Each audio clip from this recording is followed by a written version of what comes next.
All right. So a little introduction for Professor Cameron. Dr. Peter Cameron is the director of the Alfred Emergency Academic Centre in Melbourne and the Professor of Emergency Medicine at Monash University. He's the past president of the Australasian College of Emergency Medicine, or ACEM, and the past president of the International Federation for Emergency Medicine, IFEM. While still being an active clinician, he has a strong research record with multiple ongoing research projects and over 800 peer-reviewed publications. His adult and pediatric textbooks are recommended by ACEM as a core text for trainees. With his extensive medical experience in emergency medicine, Prof. Cameron also supports Alfred Health's teaching, research, and clinical governance programs, and being an active supporter of education and training programs at both undergraduate and postgraduate levels. So today, he's going to share with us on leadership in emergency medicine, how to train our trainees. So without further ado, let us welcome Prof. Peter Cameron. Thank you very much. And thank you so much for the invitation. I'm just getting this into slideshow. There we go. Yeah, it's fantastic to be able to catch up with you guys. And I have been to Malaysia a number of times and have always enjoyed my stays there. I put a little map of Malaysia and Australia there just to, I guess, show that the distance between Malaysia and Australia to Darwin, say, versus Darwin to Melbourne, there's not a lot of difference. It's actually closer than one might think. So it's one of our closest neighbours. So great to catch up with everyone. Today, I wanted to talk a little bit about leadership and, how to get the skills, how to develop those leadership aims. Talk a little bit about what is leadership in emergency medicine, where it's needed, the language of leadership, what are the opportunities for training, either on the floor, simulation, formal training, and then who should do the training. So just start off by what is leadership. It's sort of one of those elusive concepts that everyone sort of agrees is a good thing, but what does it actually mean? It's a little bit about how to win friends and influence people, maybe how to have a successful life. And then a little bit about followership.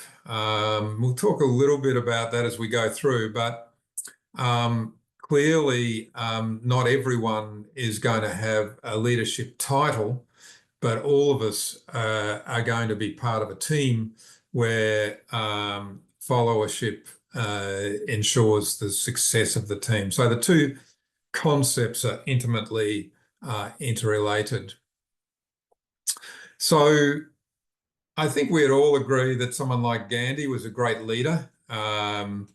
He had enormous following. He engendered change.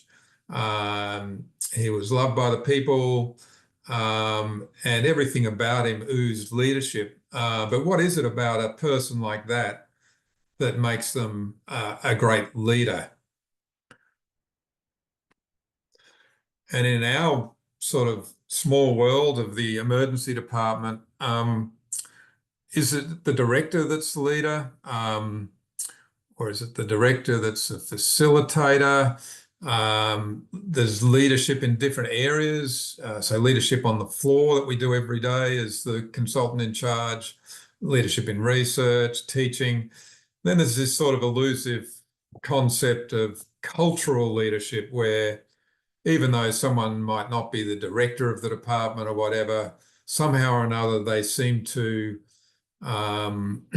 lead the people in terms of the cultural aspects of the department, the attitudes, the team membership, and how the department behaves as a whole.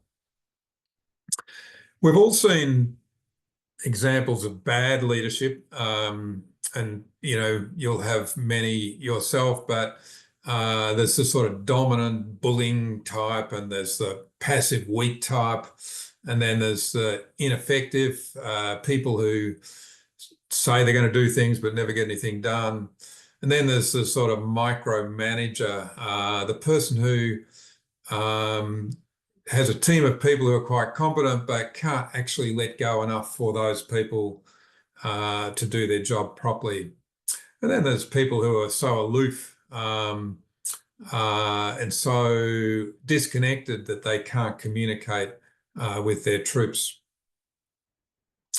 I once had the pleasure of talking to a director of trauma about what leadership meant, and he said it's obvious. They've got to be the best clinician, the best researcher, best manager, the fittest in the team. They should be able to run marathons and, by the way, have a balanced family life.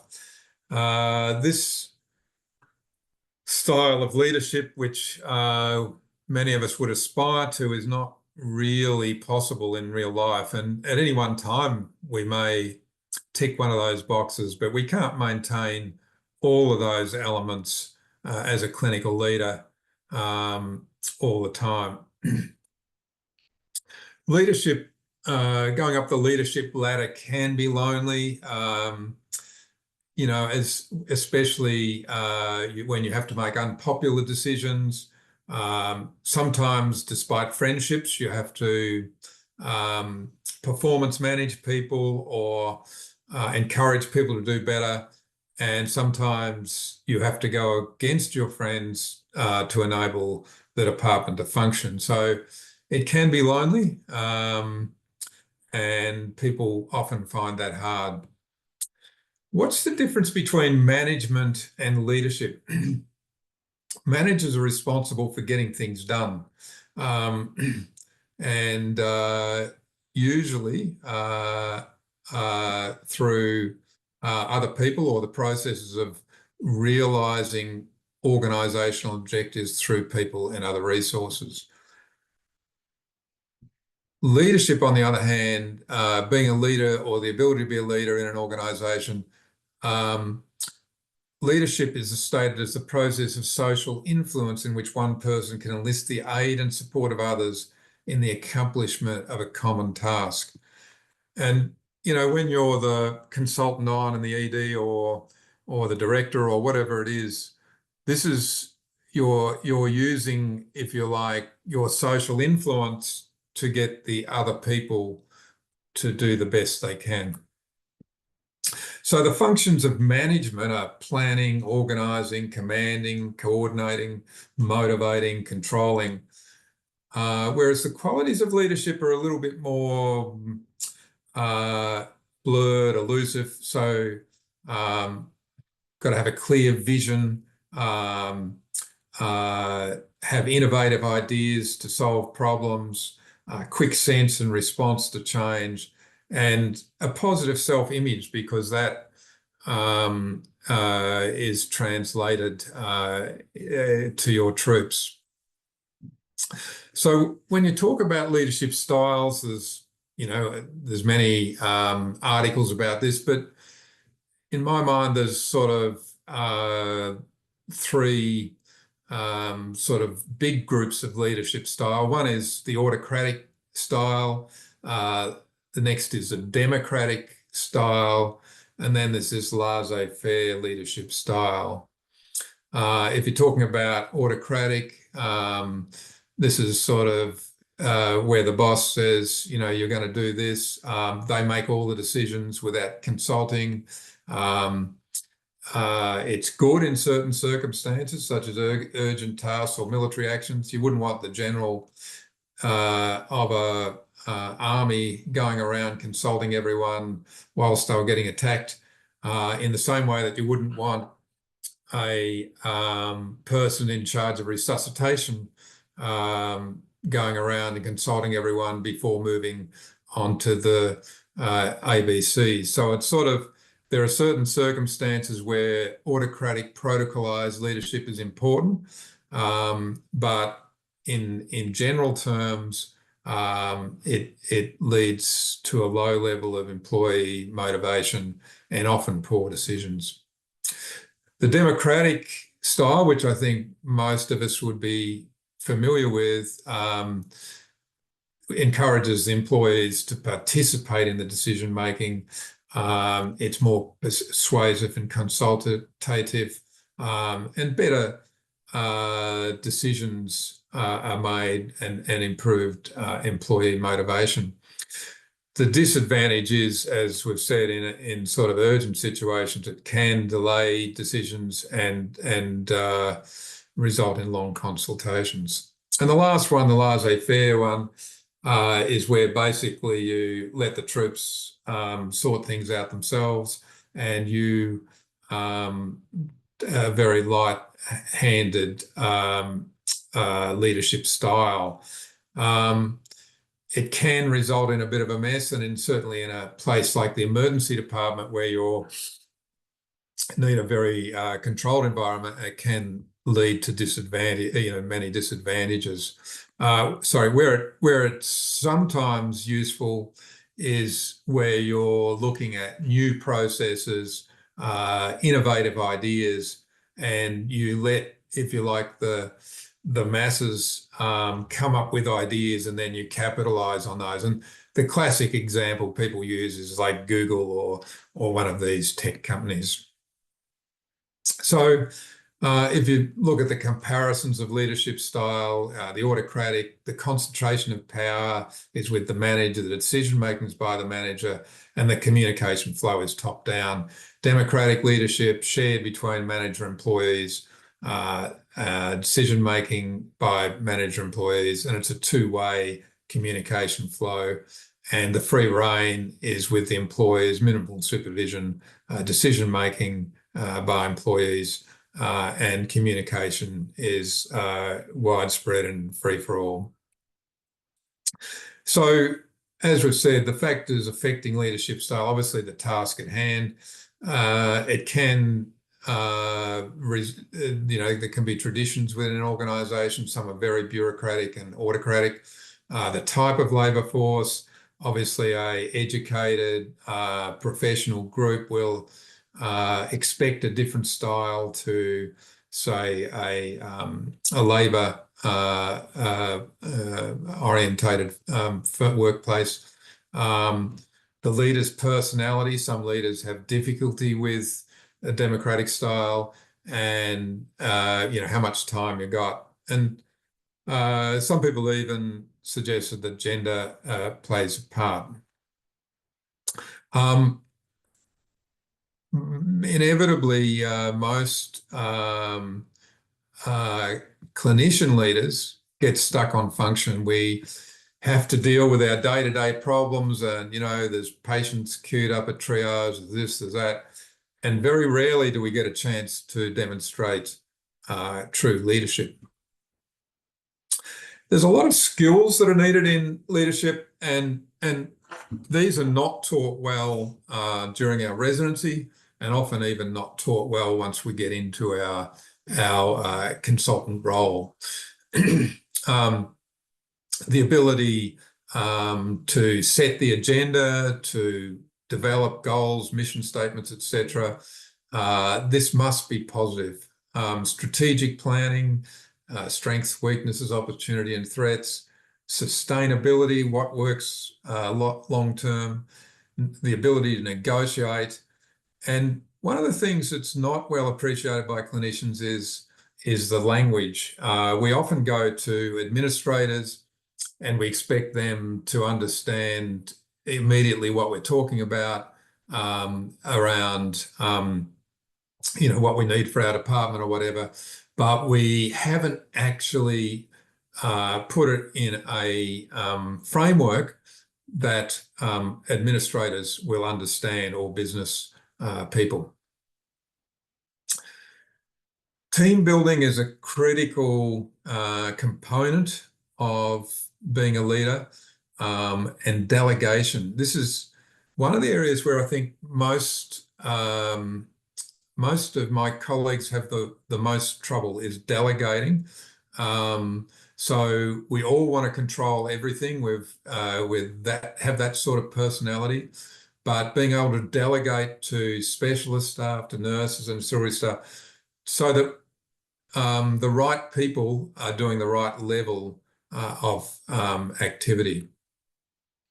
So roles and delegations within the ED, we have, every ED would have quality improvement domains, teaching, undergraduate, postgraduate, directors of emergency training, nursing, paramedical, administrative roles such as rosters, and then various domains such as pre-hospital retrieval, academic, international roles, equipment.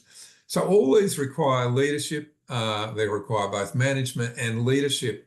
And it gives the opportunity for people within the ED to develop skills in leadership and also to take on leadership roles that are positive for the department.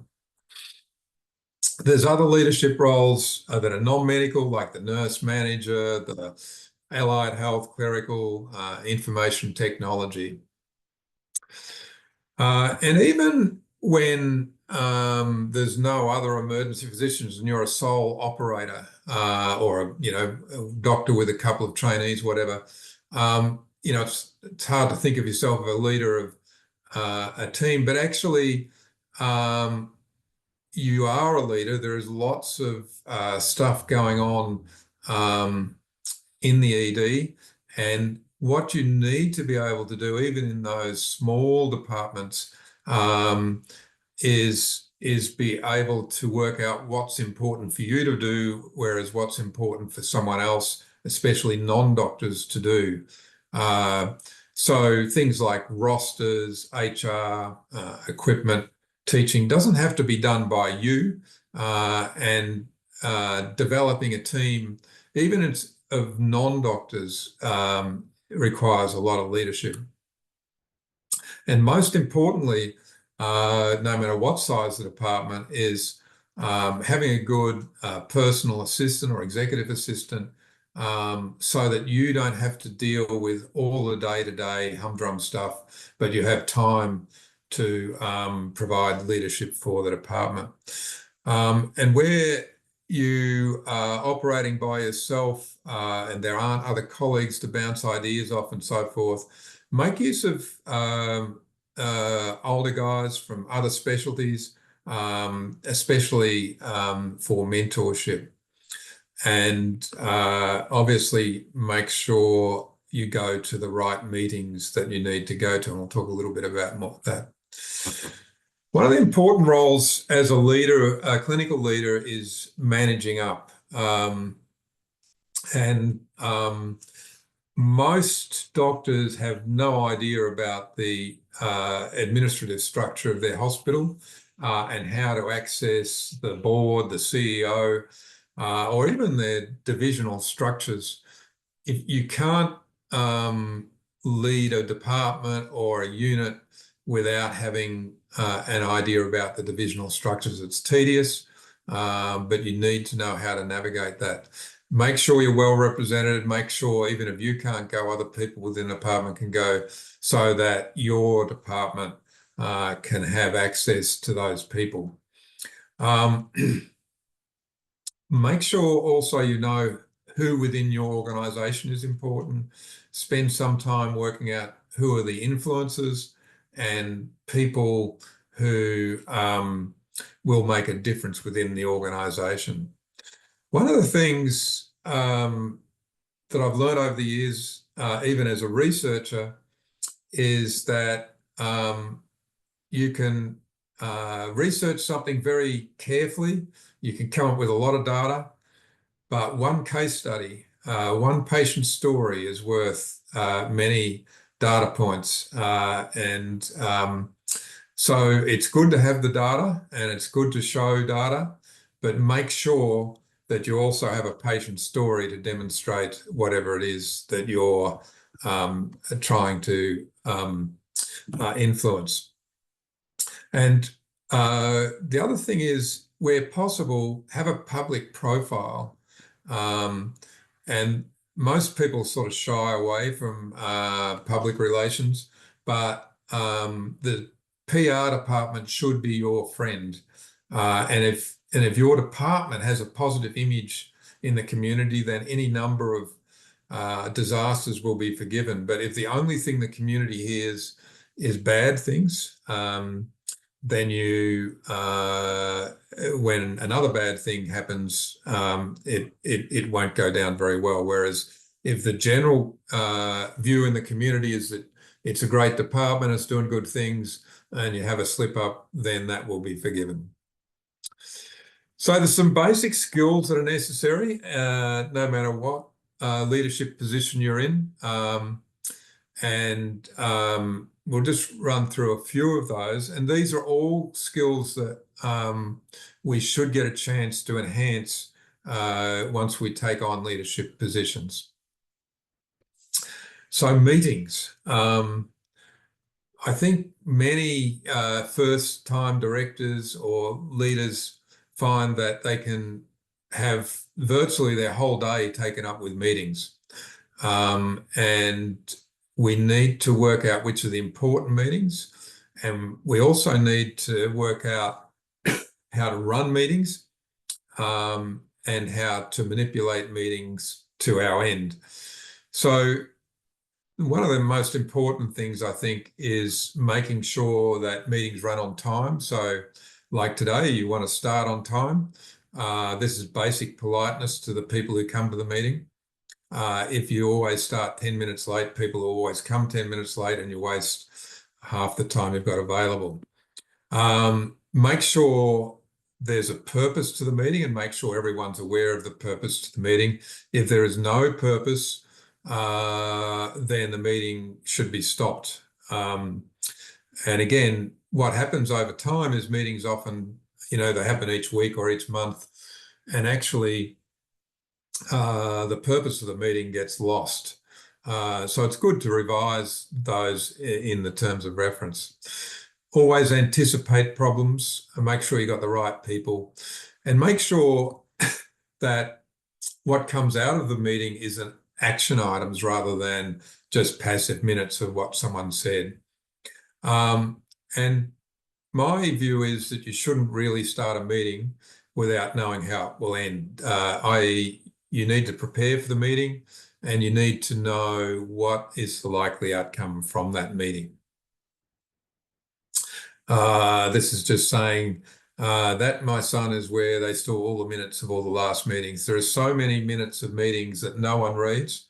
And that's why it's very important that there should be, after a 30 or 60-minute meeting, there should be action items that are detailed for specific people. Understanding meetings is really tricky. I learned a lot when I was a chair of emergency medicine in Hong Kong.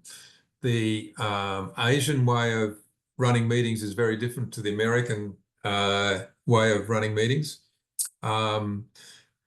You need to understand the culture that you're in. So in Hong Kong, virtually no meeting would happen where people would disagree.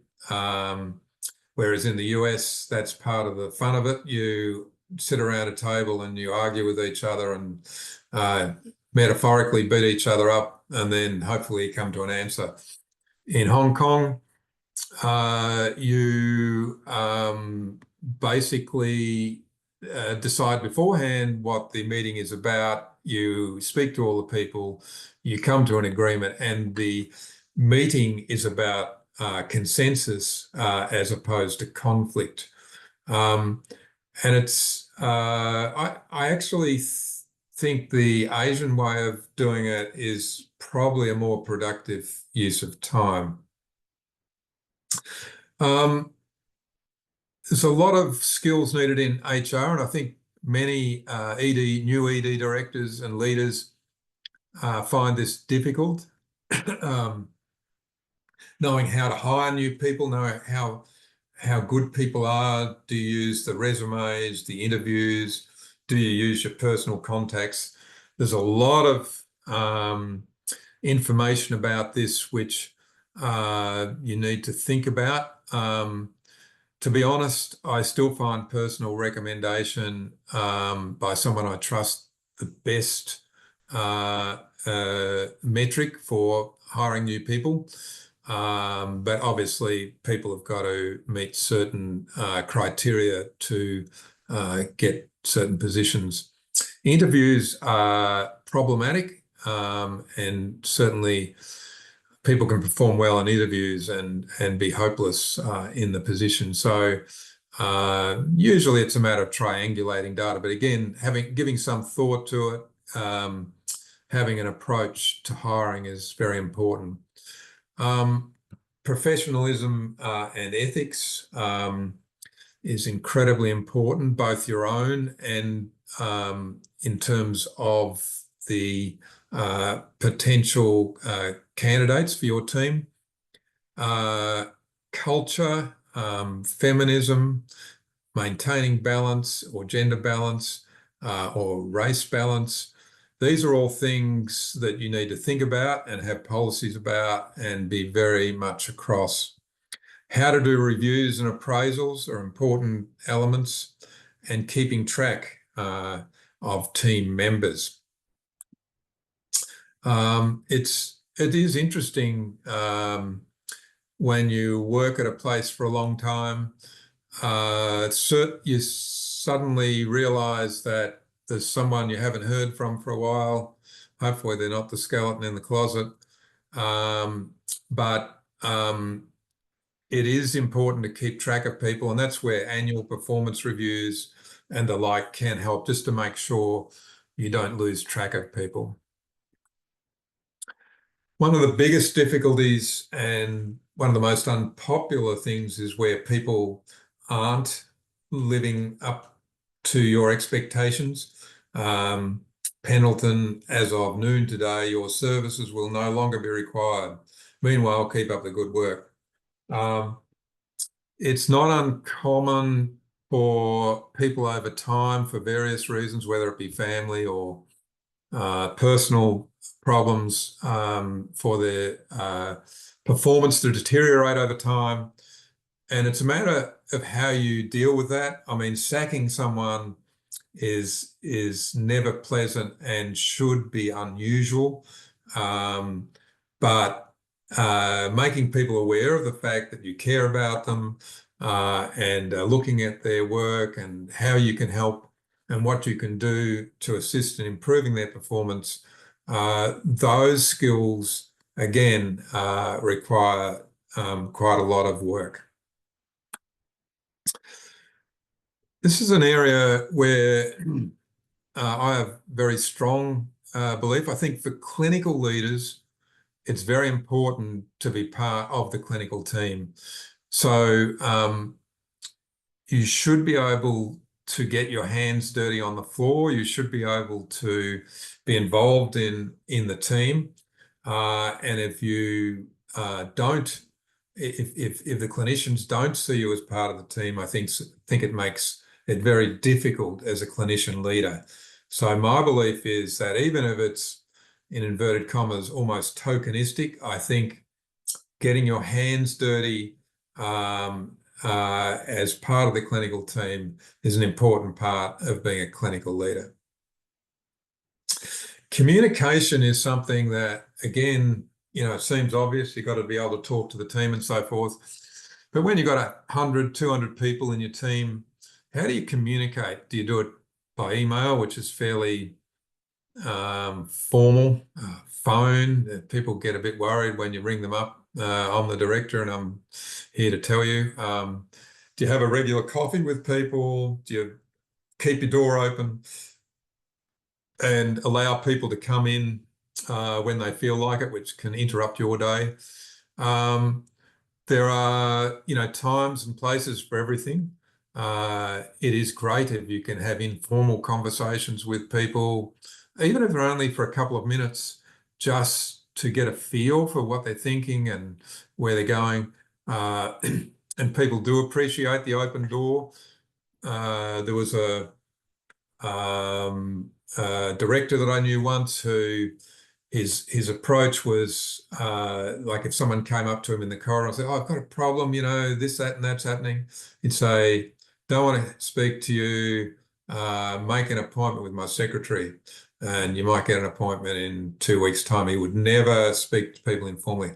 I think that's bad. I think it's very important to be approachable and to have an open door policy, but at the same time, you've got to manage your own time. And there are ways of doing that. So you can say, look, that's an interesting idea. Let's arrange to meet for coffee next Thursday or whatever. And you know, you don't want to get to the stage where you never actually speak to people face to face. That interpersonal communication is critically important. This is the sort of wall to communication. Mr. Smith's office doesn't have a door. You have to batter your way through the wall. I think this is bad, and you need to find ways around that. One of the other skills or attributes that's really important is to own the problems. And you'll see it in politicians. It's always everyone else's problem other than their own. As a clinician leader, you need to be able to own the problem, and you know, people need to think that you will back them up. So it might not be that you're personally responsible, but as a director or a leader, you should be able to say, I understand the problem, you know, it's because of A, B, and C, and I'm responsible for that, and I'll endeavour to fix it. I think authenticity is really important. You must have passion, trust, you must listen. And one of the things that people don't understand is, in effect, you know, as a director or whatever, you are a brand. And you can sully that brand by doing bad things, or you can enhance that brand by doing good things. And you should promote the good things that are being done, not in a crass way, but it's important that you promote a positive image of the you and the department. Team building. So coaching skills are really important. The ability to inspire others. Managing, you have always, in every department, there'll be many people who are capable of really good things. So managing that intellectual capital, creating new leaders, succession planning. You're not going to be around forever. Making sure there are people who can fill in when you're away, all those sorts of things. Developing learning plans, mentoring. I've found mentoring one of the most rewarding aspects of leadership, because seeing new people succeed, partly as a result of some of the things you've done, is very rewarding. Motivating others, and obviously having some way of rewarding and recognising good things. As I mentioned before, shifting the blame, and now at this point in the meeting, I'd like to shift the blame away from me and onto someone else. This is so common, and you see it all the time. You should, at all times, try to avoid this and take responsibility, even though, as I say, you may not be directly to blame. And being genuine, I think it's really important. You can't just sort of spout a whole lot of nice words. You really need to be genuine in your passion, in your engagement, in your support of the people around you. You know what I think, folks? Improving technology isn't important. Increased profits aren't important. What's important is to be warm, decent human beings. And you know, when you've just said we've got to get the profits up and we've got to do this, we've got to do that, and then you say that, it comes across as very inauthentic. Now, one of the areas that's sort of come up more in the last 10 or 20 years is this business of looking after yourself and burnout. I usually wake up screaming at 6:30 and I'm in the office by 9. It is an incredibly stressful job being a director of a department or leader within clinical medicine. Things go wrong, people abuse you, medico-legal issues, there's all sorts of stuff going on. And there's always the issue of time. And being able to manage that is incredibly important.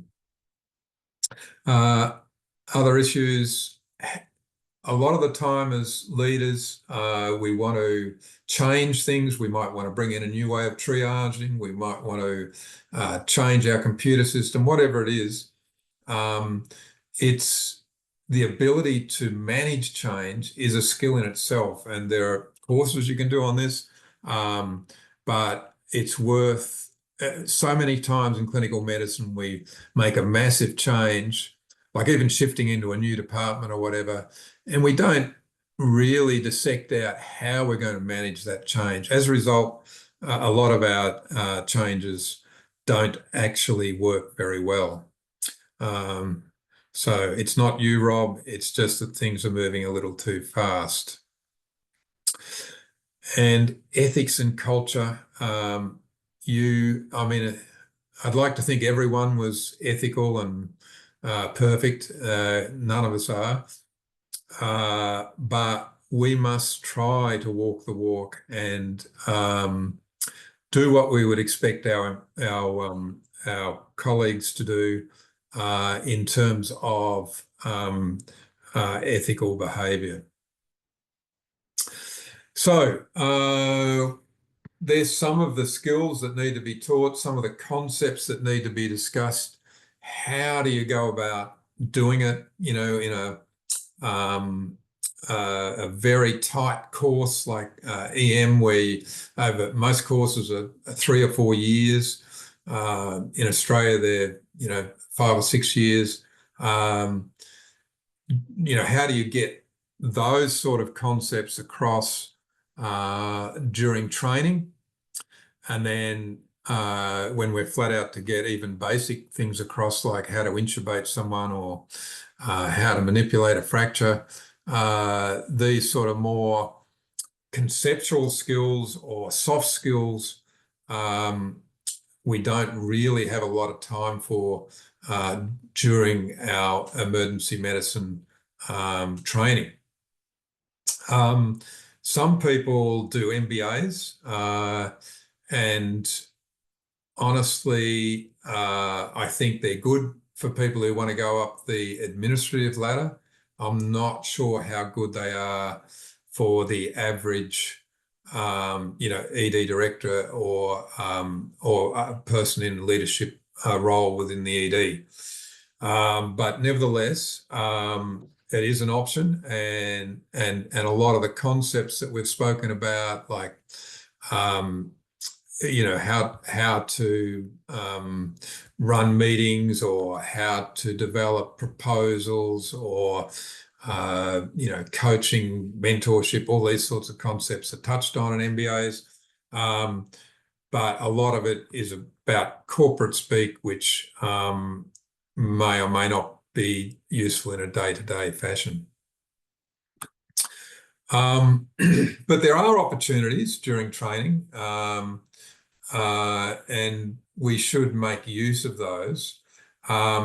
Certainly at the Alfred, we run simulation training, for team leadership, for things like trauma resuscitations, cardiac arrest, those sorts of things. We also, during training, make sure that the individual trainees get time to have floor leadership. So, be the person in charge, the admitting officer or whatever, for during a shift with a consultant behind them, so they're not on their own. those experiences are, I think, incredibly useful. We run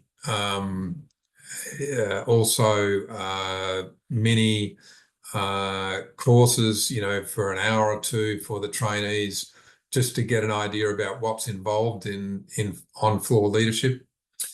I think involvement in both ED committees and hospital-wide committees is very important, and we often forget the trainees, and we don't engage with them as much as we should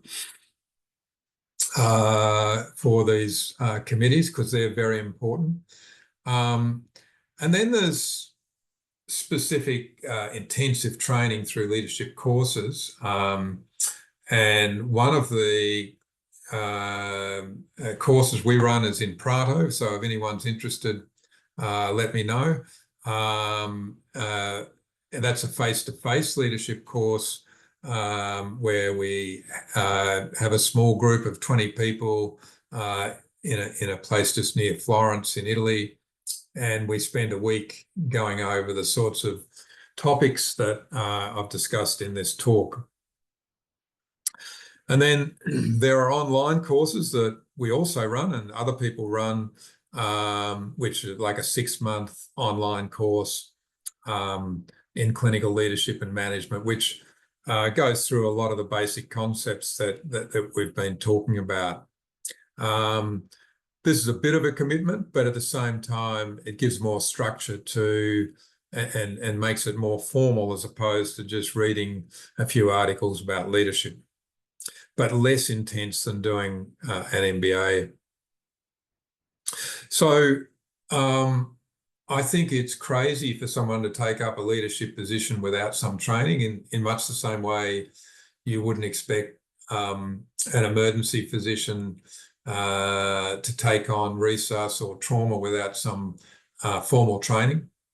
I think we need, when we are in leadership positions, we need to walk the walk, as in the best form of leadership. If you've watched the sort of ducks with their ducklings, what you do, the little ducks behind will follow. So behavior modeling is critical in leadership training. Very important to look after yourself, and there are lots of tips and tricks around that. And importantly, I think get a mentor, whether it's within ED or even going outside ED to other disciplines. Very important to have someone you can bounce ideas off in a non-threatening way, not your immediate boss, but someone where you can feel relaxed in sharing anxieties and discussing wins and losses in your leadership role. And in places like Victoria, for example, there's a network of ED directors where they all share their grievances as well as their wins. And I think having a network of people is very important. And obviously, like the society in Malaysia is a good vehicle for those sorts of things. So that's all I wanted to say formally, but very interested to hear your comments or questions, and start a discussion. Thank you very much. Thank you, Prof. Cameron, for the very enlightening talk and a lot of food for thought for us all. So I'd like to open the floor for everyone who has any questions to ask Prof. Cameron. Kindly unmute yourself, or you can type down your questions in the chat box.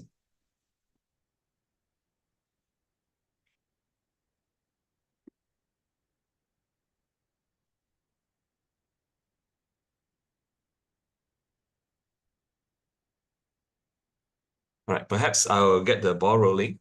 So, Prof. Cameron, so how can we ensure our training programs are preparing our trainees for the evolving landscape in emergency medicine?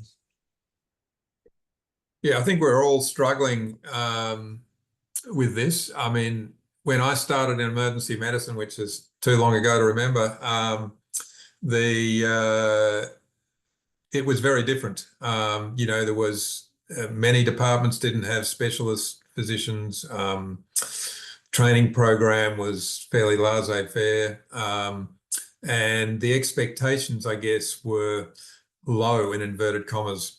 Now, with a much more structured training program and emergency physicians across all the major departments, and very high expectations from the community about what to expect from an ED, I think we need to be more structured, if you like, in the way we train our trainees to manage this. It's interesting when when I was a trainee, we'd work 100 hours. We would have errors happen, things would go wrong. But everyone was basically sort of happy, in spite of that. Now the trainees, certainly in Australia, work a 43-hour week with 5 hours training time, and all sorts of regulations about, the way they do their rosters and so forth. They're more stressed, more anxious than I've ever seen. And a lot of this is around expectation. So I think, as I said, our expectations about performance, we don't expect people to make mistakes. People also have a much more active life outside of medicine, and so they need to balance that with their work and training requirements. So I think there's a lot to be done in that space around reassuring our trainees that it's you're going to make mistakes. There are periods in your life where you are very busy and periods where you aren't, and how you manage that, how to take time out, all these sorts of things. So lifestyle management, and then I think the career progression part. I think the concept of, say, doing 40 years working on the floor without having any other interest is unlikely to excite trainees. But if they have other interests as part of their clinical commitment, whether it be academic, whether it be specialized skills like retrieval or hyperbaric or whatever, learning new skills.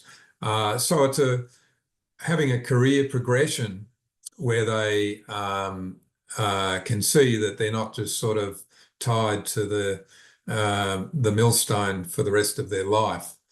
And I think the other thing is, when we talked about leadership styles, I think within an ED, there is a place for different colleagues to take on different leadership positions at different times. So what I'm talking about here is, let's say you have a new ED build, you might have one of the senior clinicians be in charge of that and give them carriage of that program, or it might be the training program, whatever.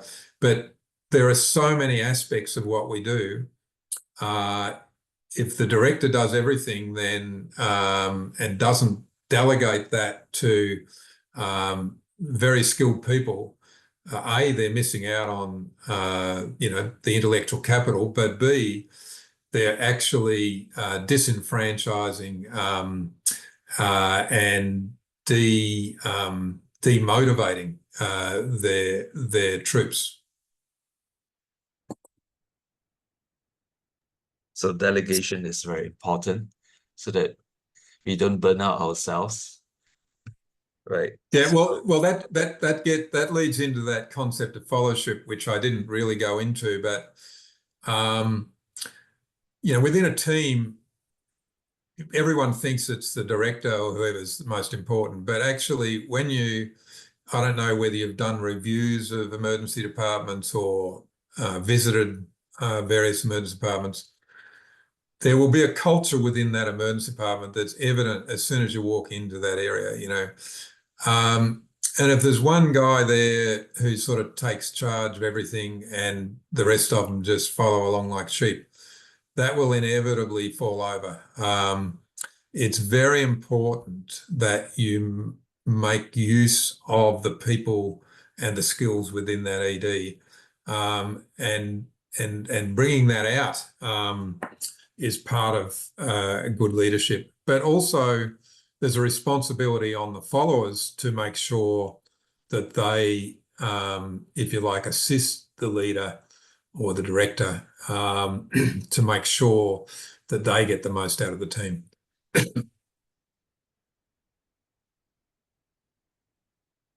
Okay, so any questions from the audience?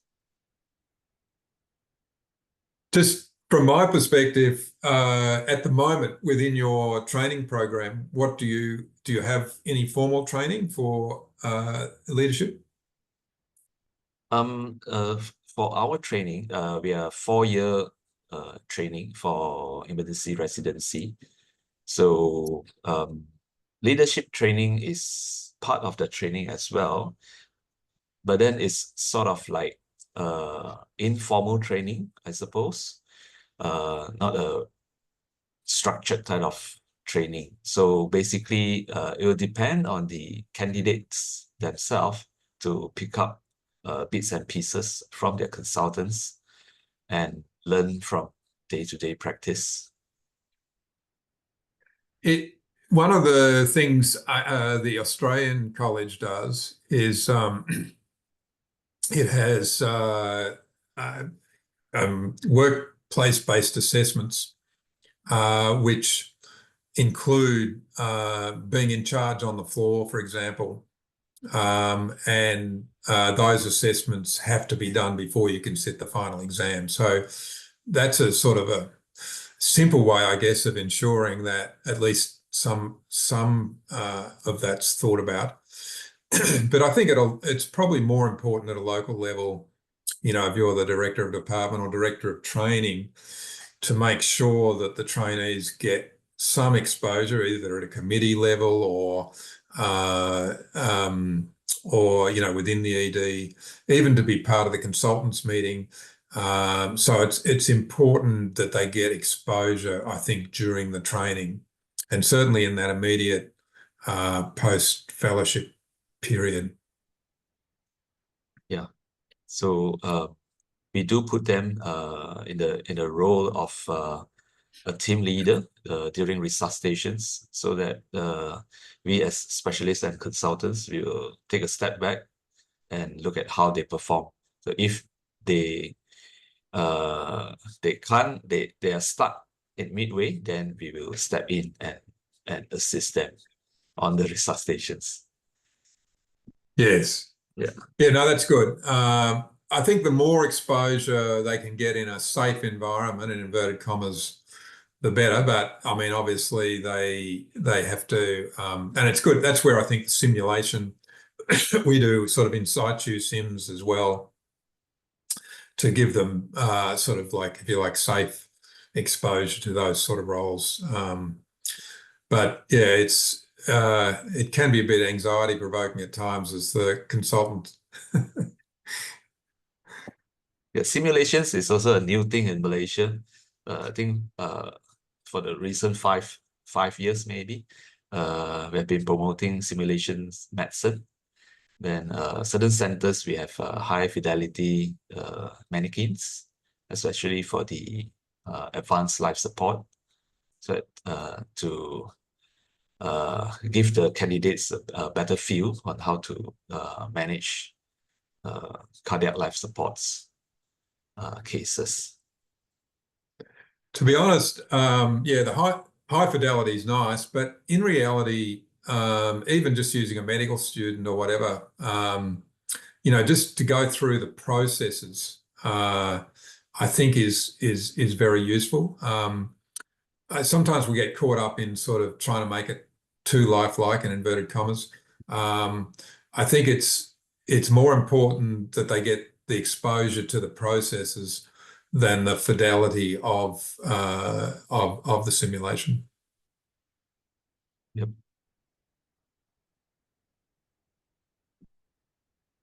Any questions from the audience before I ask more questions?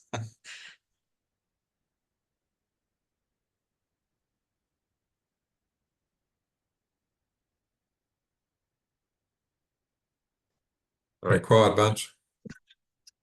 Yeah, Malaysians are quite shy. Right. So, Prof. So, what are some of the biggest challenges in training our future leaders in emergency medicine?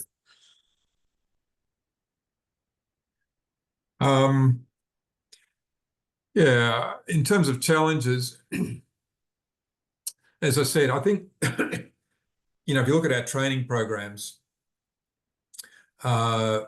we struggle to get through the basic clinical material in the time we have them as trainees.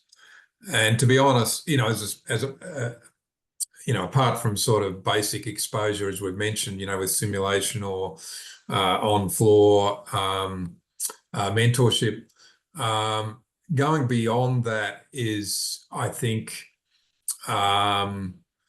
difficult during the training time.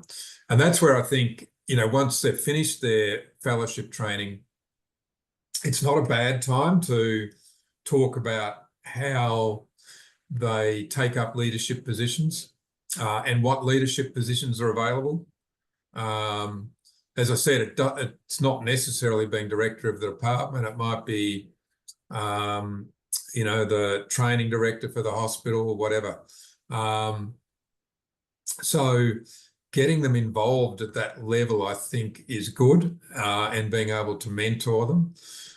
And then, as I said, I think there's a place for very targeted workshops or short courses to go through some of those skills that we aren't taught as medical students or as trainees. And, you know, even how to make a submission to get more money to do something, or, you know, as I said, something like a change management in the department. These sort of things, the mistakes are repeated so many times, you know, and you look at it and you say, well, blind Freddie could have told you that wasn't going to work. But it's sort of, it's like you have to relearn these things. So I think having maybe one of the courses we run is a thing called ACEM to FACEM, which is where when they've finished their fellowship, they transition to a consultant, and we talk about some of these things using case studies and so forth. So it's not a bad time to start orientating people towards leadership roles, and that's the senior consultants. I think it's their role to help with that. Right. Yeah, I think just now was my mistake. I didn't enable the unmute button for all. That's why the audience is so quiet. All right. We have a questions in the chat box by Dr. Teo. Dr. Teo is my mentor, senior consultant, emergency physicians. So his question is, how do you train new trainees with managing medical legal risks, particularly with system deficiencies and human-related defects? Yeah, I think it's an interesting question because I'm not sure how the medico-legal system works in Malaysia, but certainly here, our number of payouts has increased dramatically since they brought in what's called contingency fees, where it's a sort of no no win, no pay, which means there's very little risk for the patient to make a claim, but they pay high fees, so they might say pay 30% of what they get. But if they don't win, they don't lose any money, so they haven't got much at risk. Now, I'm not sure what's happened in Malaysia, but that's what's happened here, unfortunately. Now, but I do quite a lot of medico-legal work, and at the end of the day, if you follow the guidelines, you will generally not have medico-legal problems. In saying that, as Dr. Teo mentioned, it's not always possible to follow the guidelines when you've got 1,000 people waiting and things get delayed and there's no access to CT or whatever. So in spite of your best efforts, you still find yourself providing substandard care. So I think so first thing is to have good guidelines that support good clinical judgment, and I'm not sure to what extent the society and the so forth over there can help with that to make sure the Department of Health guidelines and hospital guidelines are aligned with what we regard as good medicine. Second thing is to make sure the doctors know those guidelines and are able to follow them. When there are system issues like overcrowding and whatever, I think it's very important. This is where documentation becomes very important.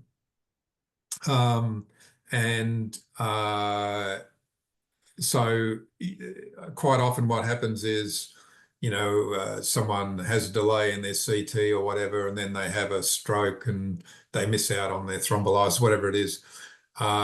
And no matter what you did, you couldn't have really averted it because there just wasn't access at the time, something along that line. I think it's very important to document what is happening and make sure that it's clear that you were trying to follow the guidelines.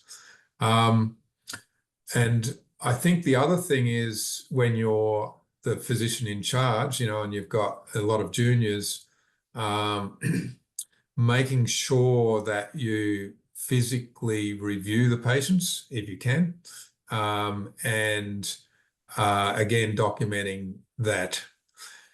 The other thing that's really important, I don't know to what extent you've looked at medico-legal cases, but certainly when I've looked at it, virtually every time the person wants to sue the hospital or the doctor, there has been a communication problem. So being nice is about 75% of stopping being sued.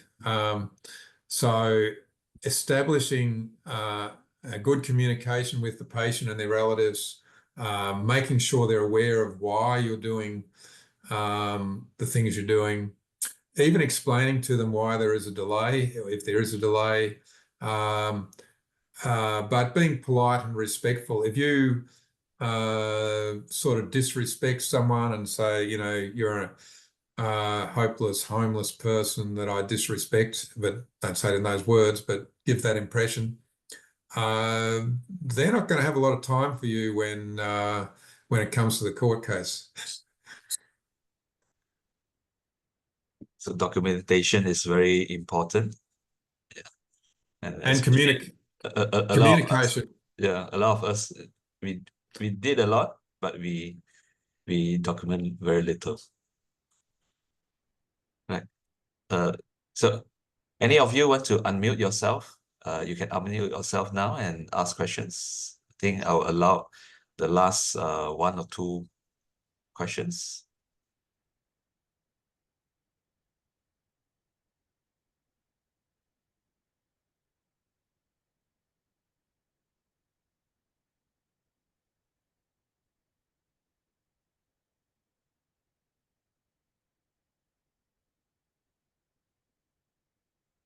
Anyone?